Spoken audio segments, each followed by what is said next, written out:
ఇక్కడ ఏదైతే అమర్నాథ్ యాత్ర బేస్ క్యాంప్ సంబంధించింది వెల్కమ్ టు యాత్రస్ పెహల్గావ్ 200 మీటర్స్. ఇక్కడ మనకు వెల్కమ్ టు అమర్నాథ్ యాత్రకు సంబంధించినది ఇది ఒక బేస్ క్యాంపు. మొట్టమొదట మనకు పెహల్గావ్ రూటు ఇదొక రూటు, తర్వాత మనకు సోన్మార్గ్ నుంచి మా బాల్టాల్ నుంచి ఇంకొక రూటు. ఈ 2 రూట్లు మాత్రమే మనకు అమర్నాథ్ యాత్రకు వెళ్ళడానికి. ఎవరైతే అమర్నాథ్ యాత్రకు వచ్చేటటువంటి వ్యక్తులు వాళ్ళ యొక్క కార్ పార్కింగ్ అంతా కూడా ఇక్కడంతా ఉంటుంది. అయితే వాళ్ళు రిజిస్ట్రేషన్ చేసుకోవాల్సినటువంటి కౌంటర్స్ మాత్రమే ఇది.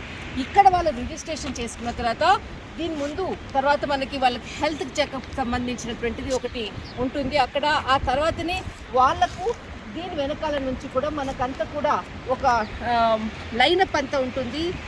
దాని ద్వారా నడుచుకుంటూ వాళ్ళందరూ కూడా అలా నడుచుకుంటూ మళ్ళా వెళ్ళాల్సినటువంటి మార్గము ఇది. అమర్నాథ్ యాత్రకు సంబంధించినటువంటి బేస్ క్యాంపు.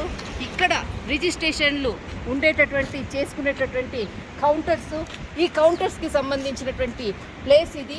ఇప్పుడు ప్రస్తుతం మనకు జూలై 3 నుంచి కూడా అమర్నాథ్ యాత్రకు సంబంధించినటువంటి ఏదైతే బేస్ క్యాంప్ సంబంధించినటువంటి ఇంకా ఏర్పాట్లు ప్రారంభం కాలేదు. ప్రస్తుతం మాత్రం ఖాళీగా ఉంది.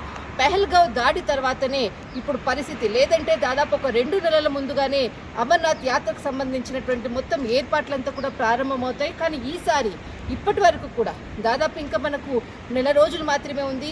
అయినా కూడా ఇంకా ఏర్పాట్లలో ఎటువంటిది ప్రారంభం కాలేదు. ఈసారి అమర్నాథ్ యాత్రకు ఈ ప్లేస్ పెడతారా లేదో తెలియదు.